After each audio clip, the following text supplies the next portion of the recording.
Assalamualaikum warahmatullahi wabarakatuh.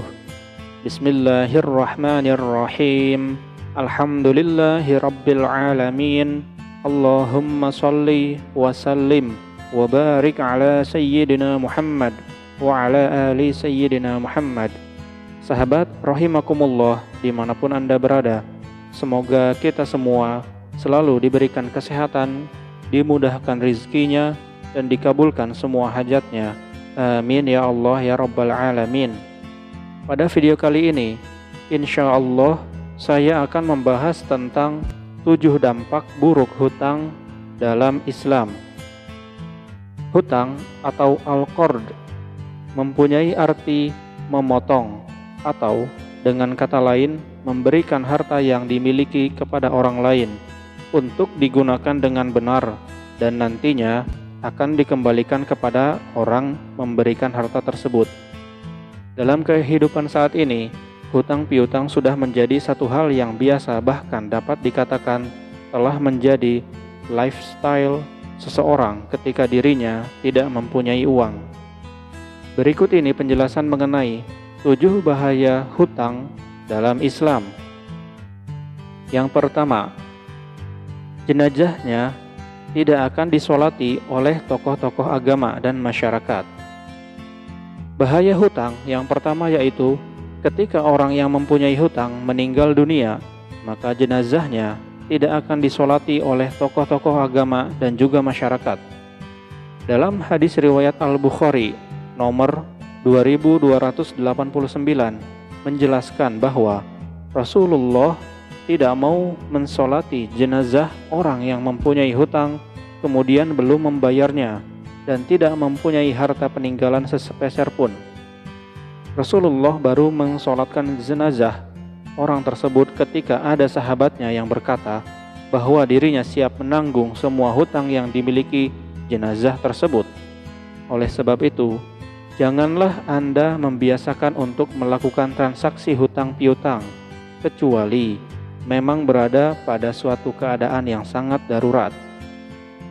Yang kedua, dosa selama hidup tidak akan diampuni hingga semua masalah hutang piutang selesai. Bahaya hutang yang kedua yaitu dosa-dosa selama hidup tidak dapat diampuni kecuali hingga orang tersebut menyelesaikan semua persoalan hutang piutangnya. Dalam hadis riwayat Muslim nomor 4880 atau nomor 1885, seseorang bertanya kepada Rasulullah, bagaimana ketika ada seseorang terbunuh di jalan Allah atau mati syahid, apakah dosanya akan terampuni? Lalu Rasulullah menjawab, dosanya akan terampuni apabila sabar, kemudian maju dan tidak melarikan diri ketika berperang, dan tidak akan terampuni apabila seseorang tersebut sedang mempunyai hutang. Hadis tersebut menjelaskan, seseorang yang mempunyai amal ibadah baik pun tidak dapat diampuni dosanya ketika orang tersebut meninggal dalam keadaan mempunyai hutang, kecuali semua persoalan hutangnya telah diselesaikan. Ketiga, ditahan untuk masuk surga meskipun semasa hidup mempunyai banyak amalan. Menurut Sauban, Rasulullah bersabda, barang siapa yang meninggal dunia dalam keadaan terbebas dari 3 hal, yaitu sombong, gulul, dan terbebas dari hutang, niscaya dia akan masuk surga. Hadis riwayat At-Tirmidzi. Sudah sangat jelas bahwa melakukan transaksi hutang piutang sangatlah berbahaya. Oleh karena itu, janganlah membiasakan diri untuk melakukan hutang piutang. Keempat, membahayakan akhlak. Dapat menimbulkan berbagai tingkah laku yang buruk. Seseorang yang melakukan transaksi hutang piutang dapat memicu munculnya perilaku buruk. Hal tersebut mulai dari sifat berbohong, ingkar janji, dan hal buruk lainnya. Rasulullah Shallallahu Alaihi Wasallam bersabda, sesungguhnya apabila seseorang berhutang, maka orang tersebut lantas akan berbohong dan akan mengingkari janji. Hadis riwayat Bukhari. Beberapa orang yang mempunyai hutang cenderung tidak dapat menepati janjinya untuk membayar hutang, sehingga muncullah sifat berbohong dan ingkar janji. Munculnya sifat berbohong dan ingkar janji akan sangat membahayakan akhlak. Yang kelima, pahala kebaikan selama hidupnya akan dijadikan untuk menebus hutangnya di akhirat atau di hari kiamat. Rasulullah bersabda, barang siapa yang meninggal dengan keadaan masih mempunyai hutang, walaupun hanya 1 dinar ataupun 1 dirham, maka kebaikan di hari kiamat yang akan melunasinya, karena di akhirat tidak akan ada lagi dinar ataupun dirham. Hadis riwayat Ibnu Majah. Sudah sangat jelas, ketika orang meninggal dalam keadaan mempunyai hutang, maka kelak di hari kiamat amal baik atau pahalalah yang akan melunasi semua hutangnya yang ada di dunia. Keenam, menyebabkan tumbuh sifat munafik.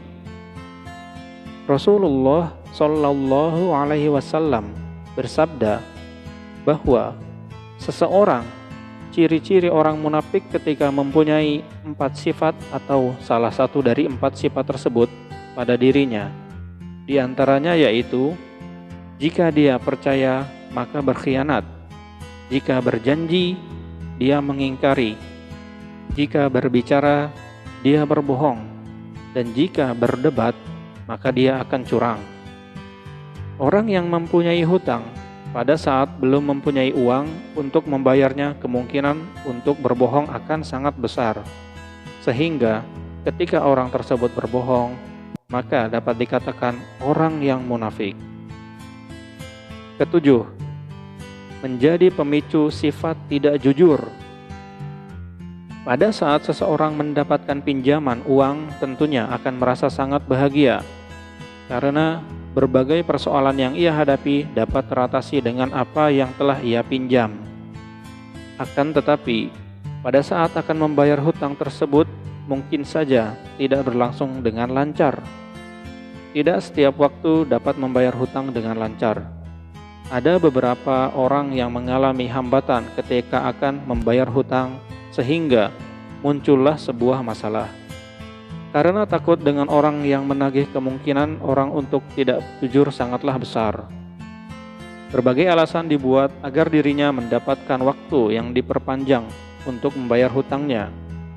Hal tersebutlah yang memicu timbulnya sifat tidak jujur.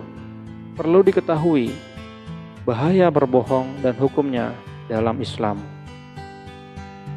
Hukum hutang dalam Islam memang diperbolehkan, akan tetapi alangkah lebih baiknya untuk menghindarinya agar terhindar dari berbagai bahaya yang telah disebutkan. Maka hindarilah untuk berhutang.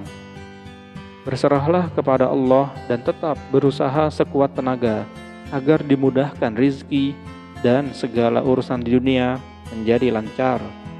Wallahu a'lam bishawab. Semoga dimanapun kita berada, Allah mudahkan usaha dan rizki kita. Amin ya Allah ya Rabbal Alamin. Jika video ini bermanfaat, silahkan like dan subscribe channel ini. Sampai jumpa di video-video selanjutnya. Wassalamualaikum warahmatullahi wabarakatuh.